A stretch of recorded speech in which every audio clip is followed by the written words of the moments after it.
All right, so today, boom, bang, bang. Stop the recording. Hello, welcome to my channel. Today we are going to be learning how to make spaghetti, both noodles and sauce, from scratch because it's a lot easier than you might think and it tastes great. So let's get it. So basically all that we need for spaghetti is a pack of Doritos and a lovely friend, and you got spaghetti.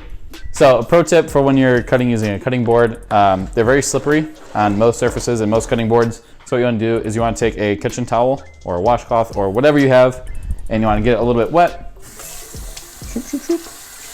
You don't need it soaking wet, just enough of some water on there so that when you fold it up real quick, spang spank, magic, it doesn't move anymore. So it's a lot safer when you're cutting.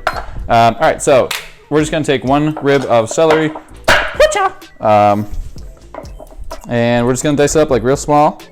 So you're just gonna take, none of this really matters how precise it is. It's all just going to a sauce. It's gonna be cooked down for about an hour and a half.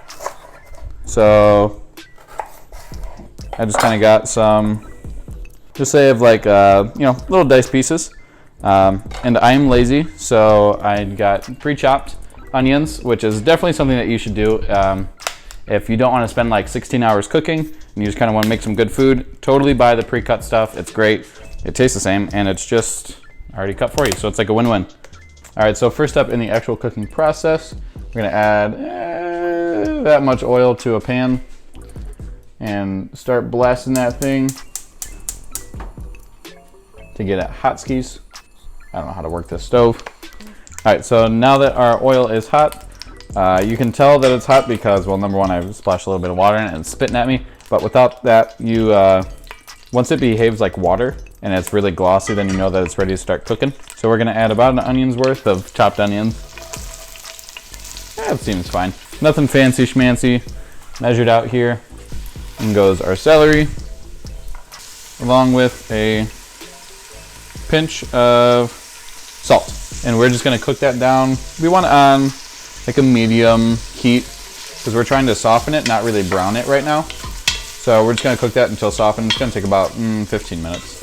So now we need 4 cloves of garlic while that is still sauteing back there. So we're just gonna take the top off. Sometimes I like to put it in the microwave for like 10 seconds and that helps the skin come off really well. Other times, if you just take the knife, get a good palm strike, then it comes right out. Because we don't need these any sort of fancy diced or whatever. We just need it chopped up, minced up, whatever. So I'm just gonna whack, whack, and whack. Ooh, that smells good.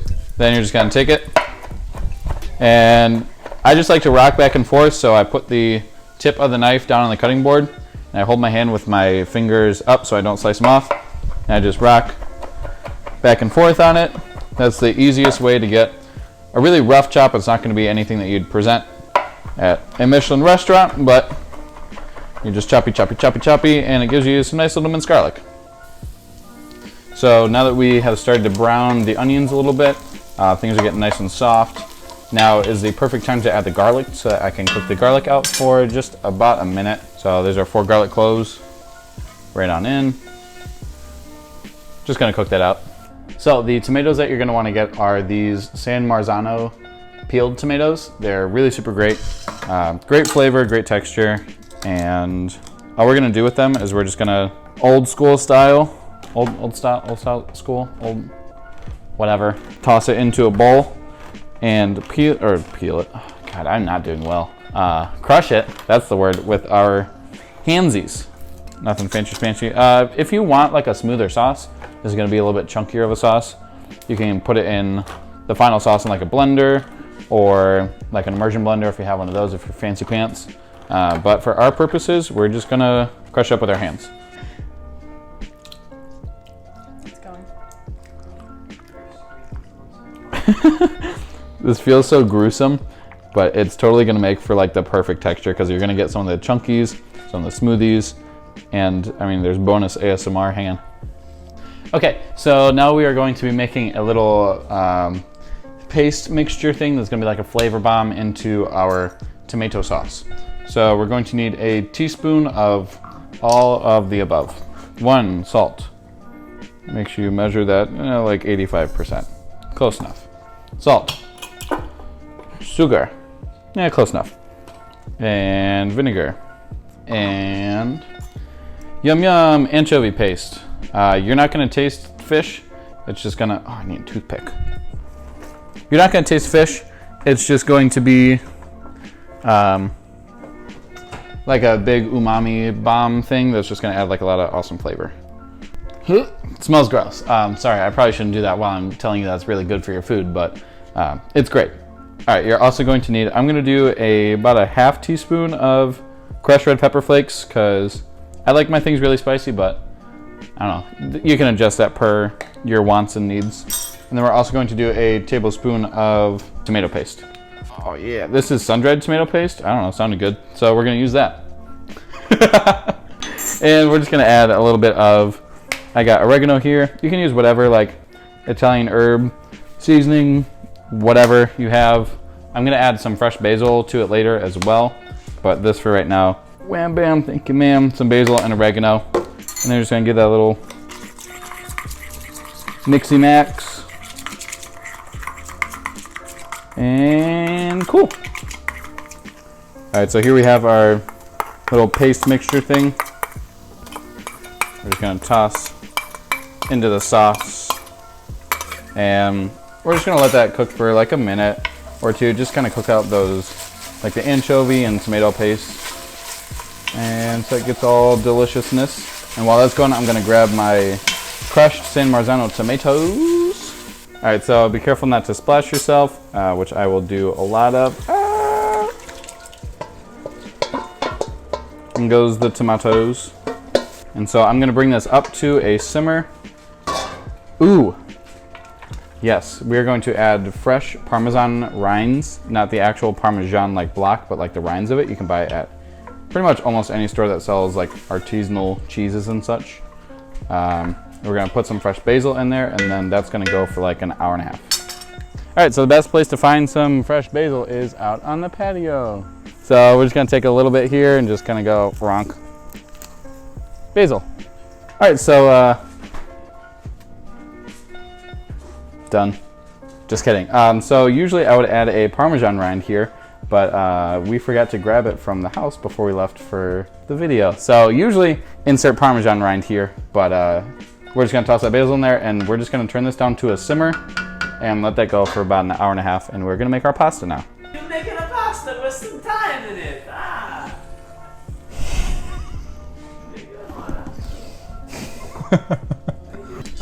Okay, so we need 2.5 cups of flour. I'm using all-purpose flour.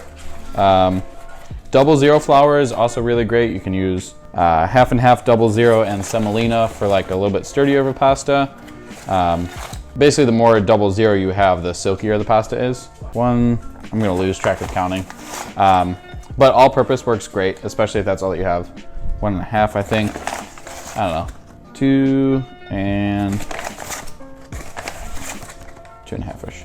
Again, we don't need to exactly measure out this perfectly, or measure this out perfectly, because if it needs a little bit more water or it needs a little bit more moisture, we can just add a little teaspoon of water in there. Or if it needs more flour, you can just add more flour. It's very workable. So we're going to make, if you want to get a closer view of this, a mound here, and you're just going to make a well down in there like that. So it's like a little well. Then we're going to take 4 eggs. Bingo. Oh geez, I'm gonna need a bigger well. And 4. And then you're going to want a little bit of oil in there, about 1/4 cup.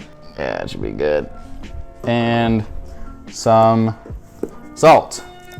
Yeah, it's good. So I just like to break the egg up, or the yolk up a little bit, or else it sometimes won't really break up as you're mixing it. And just get ready to have a mess on your hands, but that's fine. You're just gonna kind of beat these a little bit, and you slowly just kind of add a little bit of flour in there. Yeah, you can see it's running down, but that's okay. You just kind of slowly add a little bit more flour, until you can pretty much feel free to, the moat broke. Work with it with your hands. I guess we are at that point, so let's get ready to rumble. Boom, hands. This is a very hands-on process, and it's going to feel like it is a very weird texture at the beginning, and that's because it is. But as you work it, you produce the gluten molecules as the water and wheat are combining. So it'll slowly kind of start forming together. It's kind of like a piece of bubble gum. The more you chew it, the stiffer it gets at a certain point. Same kind of deal here. So you can already see that it's starting to form together a little bit. It's sticking to my hands, and you just kind of, since it's still pretty sticky, I'm gonna just kind of keep scooping in some of this flour here. Some of this flour. So I'm just gonna kind of work this for a minute, and I'll let you know when it's just about ready. All right, so I think I got my pasta to the perfect pasta. The texture, that's a word.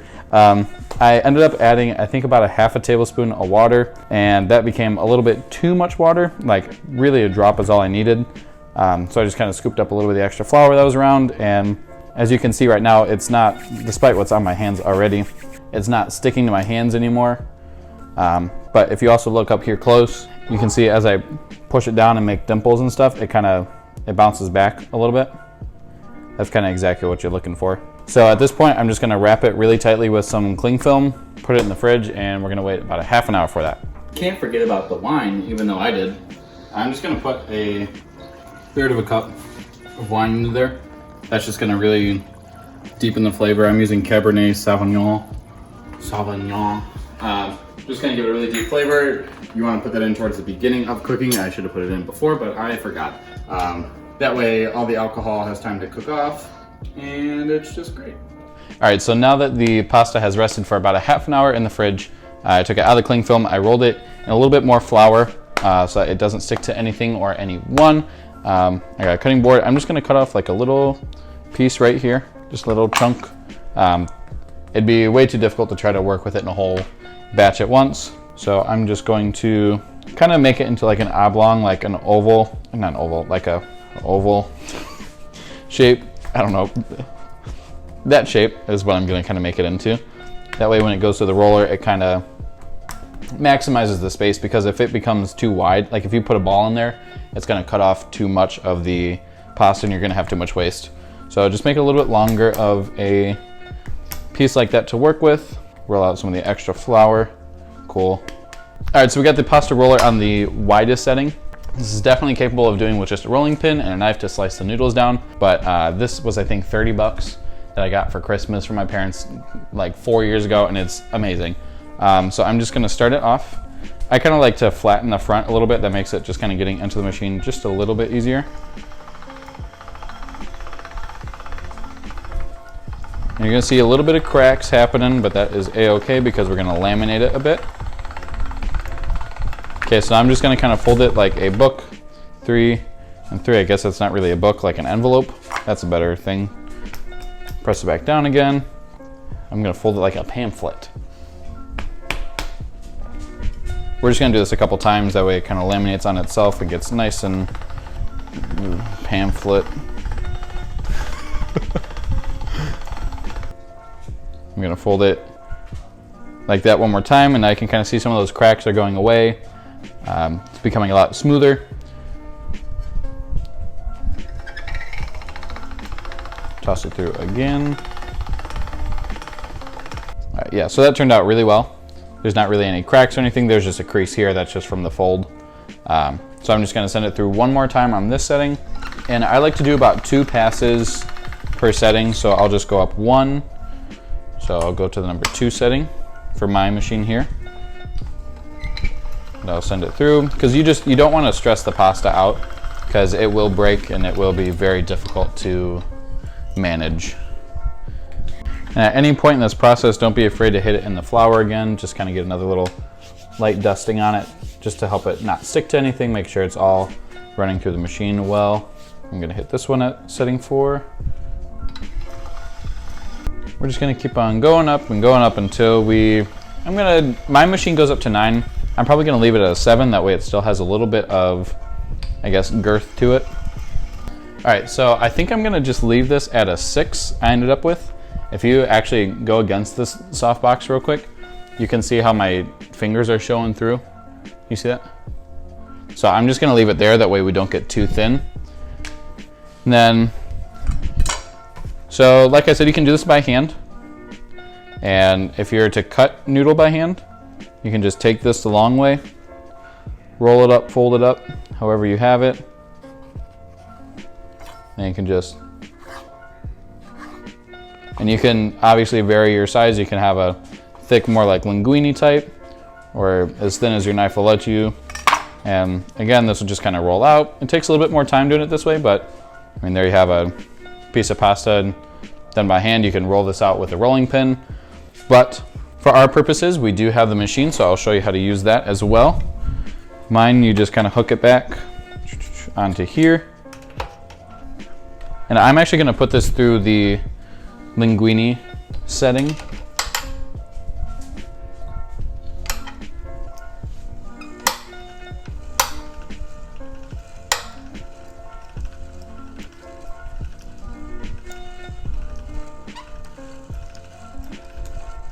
And just like that, you have really nice pasta made very easily. Took nothing but, I would say, 10 minutes worth of time, actual hands-on time, just between mixing the dough and rolling it out, whether you do it by hand. If you do it by hand, it's gonna take a little bit longer, but to have this amazing pasta like this in 10 minutes plus a half an hour in the fridge, it's a no-brainer. Plus, it's really cheap too, so you can make it for days. All right, so all that we did is we just continued rolling out the rest of the pasta. And as we were rolling it out, we just kept a damp paper towel on the log, the portion of the log that we weren't using yet. That way it didn't dry out and crack on us. As far as the noodles, after they were done turning into noodles, ooh, we tossed it in a little bit of flour and also kept a damp paper towel on it as well. The flour helps it not stick to each other, and the damp paper towel helps it, again, to not dry out. So at this point, I got some boiling water back here that has, it's probably about a gallon-ish of water. And so I put roughly a quarter of a cup of salt in there. You want it really salty, like the sea. Our pasta sauce is done. So all that's left to do is cook the pasta and eat it. So I'm just gonna take a little bit here to do a test. Fresh pasta cooks a lot faster than dry pasta. Dry pasta usually takes about like 9 to 12 minutes, whereas fresh pasta takes about 1 to 3. So I'm just gonna toss this in for a minute and a half just to see where that is, and I can adjust from there. All right, so that has been a minute and 30 seconds. I'm just gonna take this out and see how that did for us. Ooh, noodles. Hat?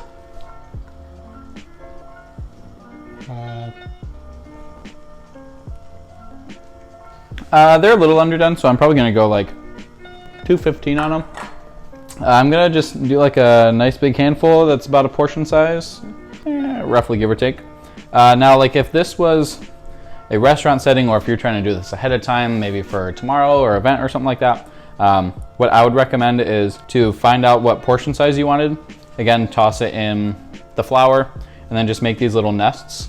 Put a damp paper towel on it, or just a regular paper towel, and toss it in the freezer on like a sheet tray, like some sort of baking sheet or something, so you can have them all individually. That way, next day you come out, you can just chuck it in the boiling water and you're good to go. You can also dry it out. They have pasta racks or whatever. It just kind of hangs over like that and dries like a half sheet, kind of folded over like that. Regardless, I'm going to go ahead and drop this in now, and I'm going to do it, what did I say, 215, 230? Yeah, something like that. Calculator's not a timer. All right, so water's boiling. This is gonna be my serving size here. Down it goes. Still choking on a noodle. I'm gonna put the lid back on it, that way it comes right back up to a rolling boil, and I'm gonna start my timer for 2.5 minutes. Bing bang, 2.5 minutes went by. That already looks a lot better. Pro tip is to not splash yourself with the boiling water. That's hot. It still has like a lot of bite to it because we left it a little bit thicker. We only went to the 6 setting out of 9. So if you want a little bit less bite, a little bit softer one, number 1, you could use 00 flour. 2, make it thinner. But I think I'm about ready for some pasta. So all that we do, wham, bam. And we got our sauce over here if you want to get a zoom in on that saucy sauce. Oh yeah, this has been going for over an hour and a half. Here's my plate of spaghetti that we made homemade everything. Homemade sauce, homemade noodles. I guess that's the only thing homemade. Fresh grown herbs, so that's cool. Again, there really wasn't a lot of effort that went into it. It's just a little bit of time because the sauce, I mean, once it gets going, wow, I'm struggling. It is about an hour and a half. You could speed it up if you want. It's just the longer you go, the more complex the flavors are going to become. Again, the noodles, we were only maybe 10 to 15 minutes total, like hands-on time. The rest was resting in the fridge. Easy night meal. You can make it in a day. That's pretty good. Now we bring Nathaniel. You want some?